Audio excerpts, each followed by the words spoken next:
오늘 부활주일을 맞아 주님의 몸된 교회에 나와 예배드리는 성도님들을 주님의 이름으로 환영하고 축복합니다. 부활주일을 맞아 옆에 계신 분들과 이렇게 인사하겠습니다. 주께서 부활하셨습니다. 오늘은 요한복음 20장 본문을 중심으로 부활의 증인이 됩시다 라는 제목으로 말씀을 나눌 때 많은 은혜 받으시길 바랍니다.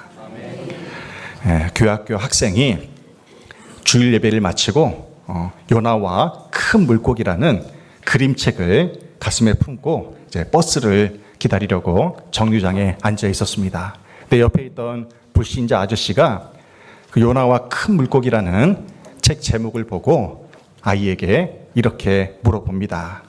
학생, 요나가 물고기 뱃속에서 살아난 이야기가 사실이라고 믿는 거야? 그렇게 물어봤어요. 요나가 물고기 뱃속에서 살아난 이야기가 사실이라고 믿냐고 물어봤습니다. 그때 학생이 이렇게 대답해요. 물론이죠. 성경 말씀에 나와 있잖아요. 그리고 오늘도 교회에서 그렇게 배웠어요. 또 불신자 아저씨가 이렇게 물어봅니다. 그렇다면 요나가 물고기 뱃속에서 살아난 이야기가 사실임을 증명해봐. 그렇게 물어본 거예요. 그러자 이 학생이 이렇게 대답합니다. 제가 천국에 가면 요나 아저씨에게 어떻게 살아났는지 물어볼게요. 그러자 이제 이 불신자 아저씨가 화가 나가지고 퉁명스럽게 이렇게 물어봅니다. 요나가 천국에 안 가고 지옥에 간 것을 어떻게 알아? 어떻게 증명할 거야? 그러니까 이 아이가 마지막으로 카운터 펀치를 날립니다. 그건요, 아저씨가 지옥에 가면 물어보세요. 그렇게 대답했다고 합니다. 천국과 지옥은 분명히 있습니다. 하지만 우리가 죽어야만 천국과 지옥에 갈 수 있는 것은 아닙니다. 부활하신 주님과 동행하며 살면 그곳이 천국이고, 부활하신 주님과 동행하지 아니하면 그것이 바로 지옥이 되는 것입니다. 인간이 살면서 결코 해결할 수 없는 두 가지 문제가 있습니다. 그것은 죄의 문제와 죽음의 문제입니다. 이 세상 그 누구도 죄 없는 사람은 없습니다. 지난주에도 말씀드렸듯이 오늘 유아세를 받는, 아기세를 받는 100일도 안 된 저 아기도요, 죄가 있어요. 마음으로 품은 것도 다 죄라고 했어요. 인간은 누구나 죄인입니다. 죄인이 죄인의 죄를 용서해 줄 수가 없는 이유가 바로 여기에 있습니다. 이 세상에 그 어떤 성인군자도, 그 어떤 사이비 교주도요, 사람들의 죄를 사해 줄 수 있는 권한이 없습니다.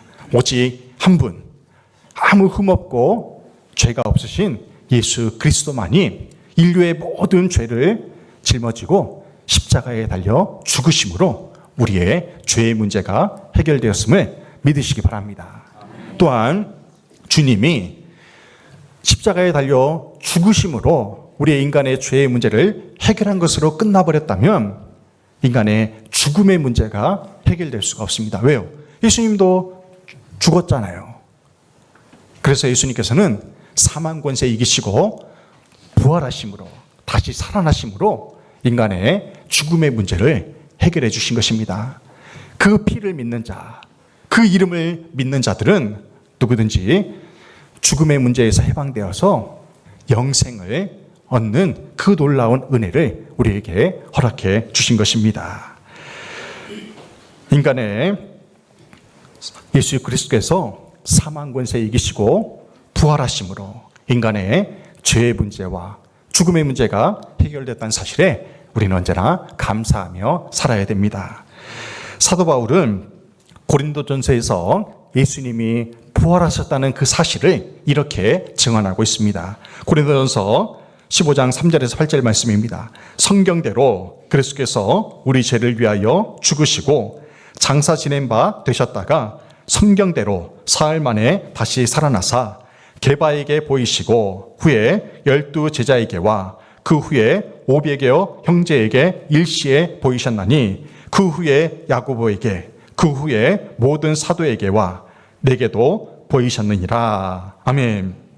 바울은 주께서 성경대로 죽으시고 부활하셔서 게바는 베드로잖아요. 베드로에게 보이시고 12 제자에게 보이시고 그 후에 500여 형제에게 보이시고 야고보에게와 모든 사도에게 그리고 사도 바울에게까지 보이셨다고 그 부활하신 주님을 증언하셨습니다.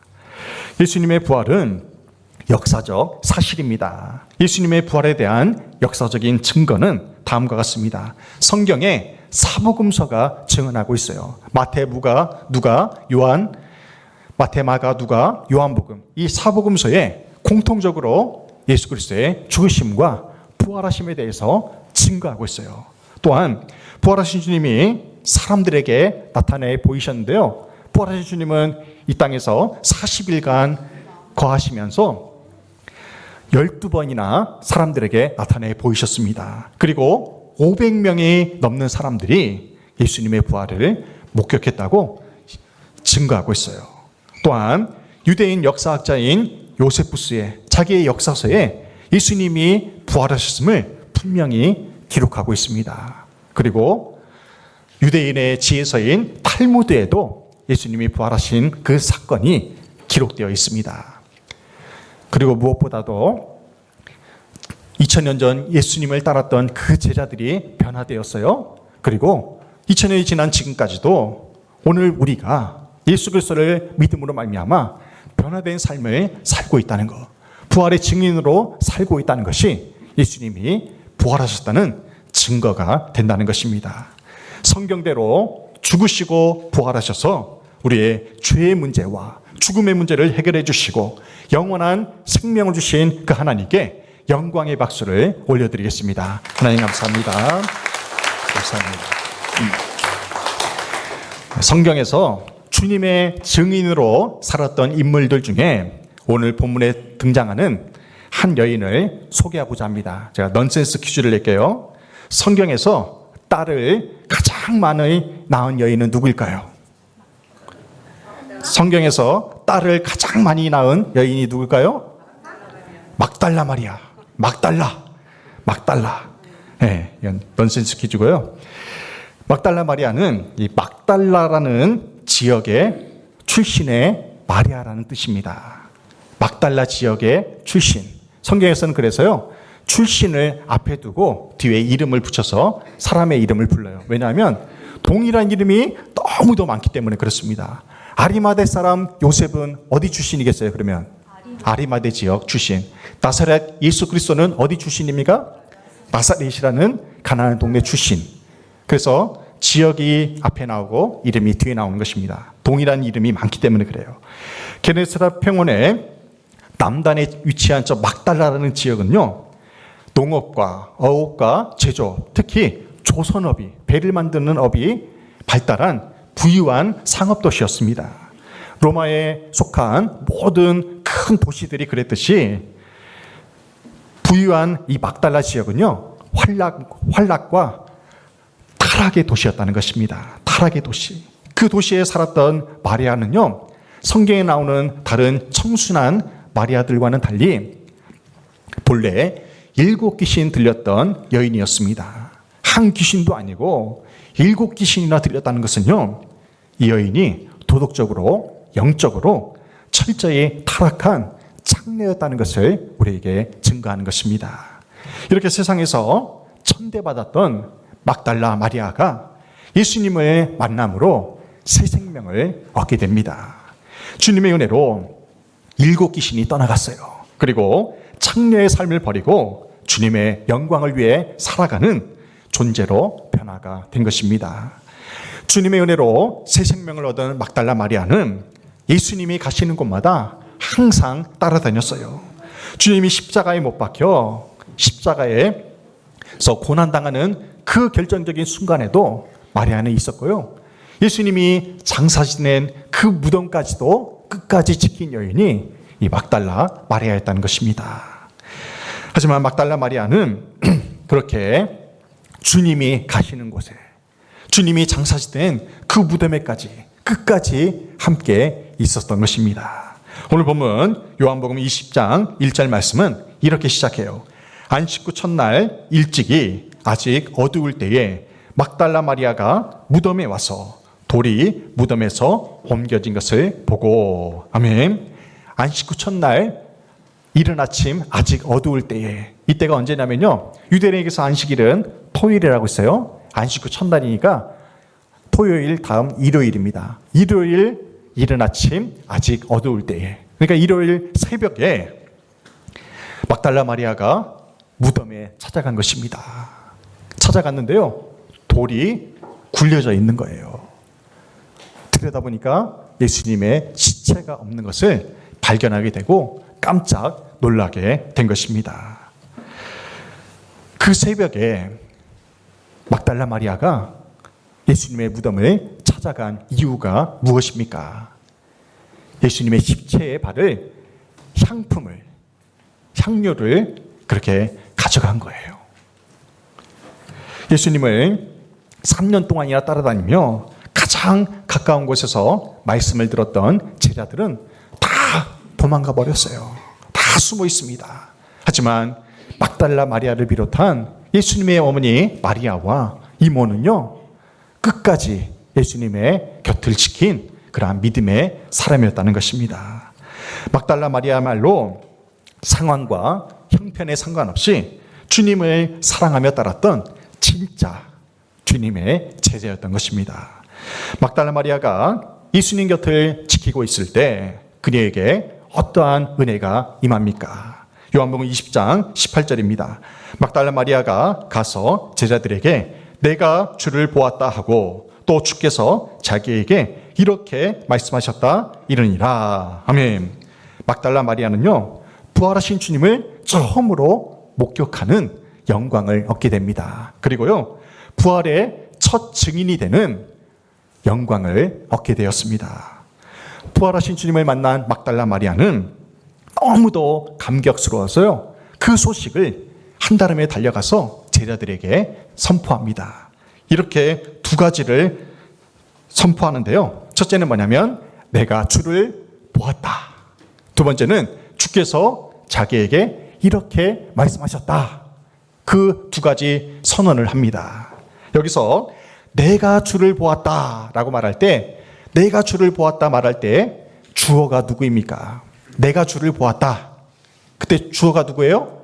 막달라 마리아죠. 그죠? 그 다음에 주께서 이렇게 말씀하셨다 해서 여기서 주어는 누구입니까? 주님이죠. 그죠? 주님이 마리아에게 말씀하신 거예요. 내가 주를 보았다 라고 말할 때의 주어는 막달라 마리아였어요. 하지만 주께서 나에게 이렇게 말씀하셨다 라고 말하는 순간 주어가요, 막달라 마리아에서 주님으로 옮겨간 것입니다. 얼마나 놀라운 변화입니까? 주어라는 단어는요, 모든 단어의 으뜸이 되는 거예요. 뒤에 아무리 많은 단어가 있어도요, 그것은 모두가 주어를 뒷받침하는 단어라는 것입니다. 막달라 마리아가 자신을 주어로 삼고 살았을 때는요, 비천한 창녀로 살아갔어요. 하지만 마리아가 예수님을 인생의 주어로 삼았을 때에는 부활하신 주님을 증거하는 자로 살게 되었다는 것입니다. 굉장히 중요한 의미예요. 내 인생의 주어가, 내 인생의 주인이 누구냐에 따라서 우리의 인생이 달라진다는 것입니다. 개그우먼 조혜련 씨가 구원받은 이야기가 감동적이에요. 이 조혜련 씨는요, 지금의 남편과 재혼을 해서 이제 인생이 달라졌는데요, 남편이 신실한 크리스천이었습니다. 남편이 조혜련 씨보다 2살이나 어리대요. 근데 항상 그 남편이 자기에게 반말을 하더래요. 동생이 누나한테 반말하니까 기분이 안 좋잖아요. 그래서 어느 날 그랬대요. 나에게도 존댓말을 좀 써달라고, 내가 누나 아니냐고 그렇게 존댓말을 좀 써달라고 했대요. 그랬더니 남편이 조혜련 씨에게 이렇게 말하더래요. 그러면 내가 다니는 교회에 한 번만 같이 가면 내가 누나라고 해줄게요. 그랬대요. 그래서 이제 누나라는 소리를 듣고 싶어가지고 처음으로 교회에 따라가게 되었다는 거예요.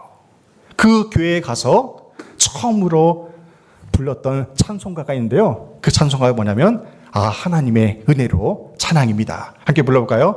하나님의 은혜로 있을 데 없는 자 왜 구속하여 주는지 난 알 수 없도다.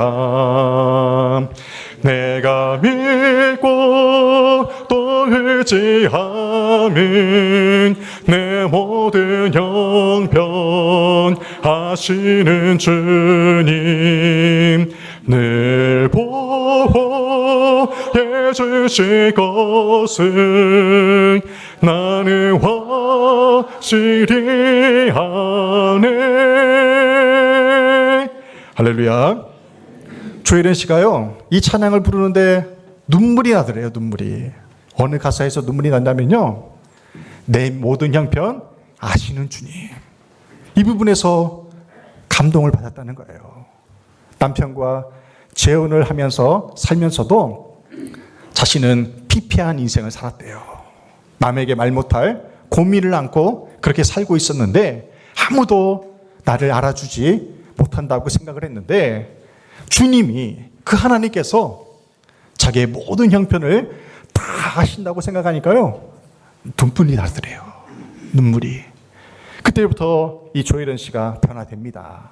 전에는 자신을 주어로 삼으면서 살아왔었는데 이제는 주님을 주어로 삼으면서 변화된 삶을 살아가요. 전에는 이분이요, 법륜스님 쫓아다니면서 돌을 닦았대요. 남녀 혼인교를 믿으면서 그렇게 진리를 알고자 했대요. 하지만 이제는 성경을 통해서 성경 박사가 돼가지고요, 이 성경을 통해서 믿지 않는 연예인들에게 하나님 말씀으로 복음을 증거하는 그러한 삶을 살게 된 것입니다. 제가 존경하는 100주년 기념교회를 담임하셨던 이재철 목사님이 100주년 기념교회에 이제 부임할 때 어떤 목사님이 이런 축전을 보냈다고 합니다. 그 축전의 글귀가 이래요. 주님이 주어 되시고 사람은 동사되는 교회 되게 하소서. 아멘. 주님이 주어 되시고 사람은 동사되는 교회 되게 하소서. 담임 목사님 저도 이렇게 교회를 위해서 기도합니다. 하나님, 주님이 이 덕성교회의 주어가 되시고 우리 사랑하는 교구들은 동사가 되어 섬기게 하옵소서. 할렐루야. 주님이 주어가 될 때 교회가 교회 될 수가 있습니다. 우리는요, 동사에 불과해요. 주님의 손과 발이 되어야 됩니다. 여러분 자신의 인생이 주어가 하나님이 되실 때 하나님께서 여러분의 삶을 인도해 주심을 믿으시기 바랍니다. 여러분의 가정과 여러분의 일터의 주어가 하나님이 되고 여러분은 동사가 될 때 하나님께서 여러분의 가정과 일터를 형통케 하심을 믿으시기 바랍니다. 막달라 마리아는 환락의 도시, 쾌락의 도시에서 창녀로 그렇게 비천한 삶을 살아왔습니다. 하지만 그녀가 주님을 인격적으로 만나 주님을 주어로 삼으며 살아갈 때 그녀는 부활의 증인으로 변화된 삶을 살 수 있었습니다. 베드로를 보십시오. 물고기를 잡는 평범한 어부였어요. 하지만 주님을 주어로 삼을 때 사람을 낚는 어부로 변화된 삶을 살게 되었습니다. 사도 바울을 보십시오. 예수 믿는 사람들을 잡아 가두는 그러한 나쁜 일을 하면서 살았어요. 하지만 그가 주님을 인격적으로 만나 주님을 주어로 삼을 때 로마에서 순교하기까지 부활의 증인으로 살아갈 수 있는 그 사명을 감당할 수 있었다는 것입니다. 주님을 주어로 삼고 나는 동사가 될 때 주님의 몸된 교회가 아름다워질 수 있어요. 여러분들 앞에 있는 강단의 화분을 보십시오. 이 화분 하나가 여기에 앉혀지기까지요, 많은 사람들의 헌신이 있었어요. 어제도 이 화분 하나를 놓기 위해서요, 아침 9시부터 오후 5시까지 이분들의 화해단체에 가서 이것을 놓기 위해서 헌신했다는 거예요. 여러분들 오늘 이제 계란 받을 거예요. 그 계란을 여러분들 손에 들려지기까지 헌신하는 손길이 있었다는 거예요. 지난 월요일부터 계란을 삶고요, 그것을 밥솥에 앉혀놓고 토요일 날 어제 꺼내가지고 그것을 일일이 다 포장을 해요. 그래서 여러분들이 그 계란을 먹을 수가 있게 되고요. 또 오후에 우리가 전도할 때 누군가가 그 계란 전도용품을 통해서 예수님께로 돌아오는 놀라운 역사가 일어나게 될 줄로 믿습니다.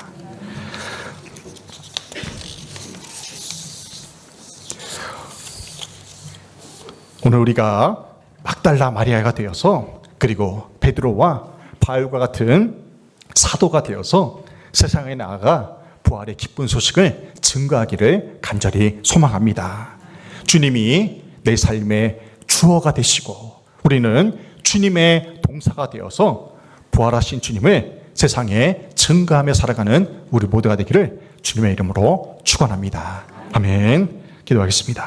하나님 아버지 감사합니다. 부활의 기쁜 날 주님 앞에 나와 우리 덕성교회 모든 교우들이 하나님께 예배를 드립니다. 예배를 주께서 흠양하여 주시고 우리 또한 막달라 마리아처럼 주님을 주어로 삼아 이제는 주님의 손과 발이 되어서 세상에 나아가 부활의 증인으로 살게 도와 주시옵소서.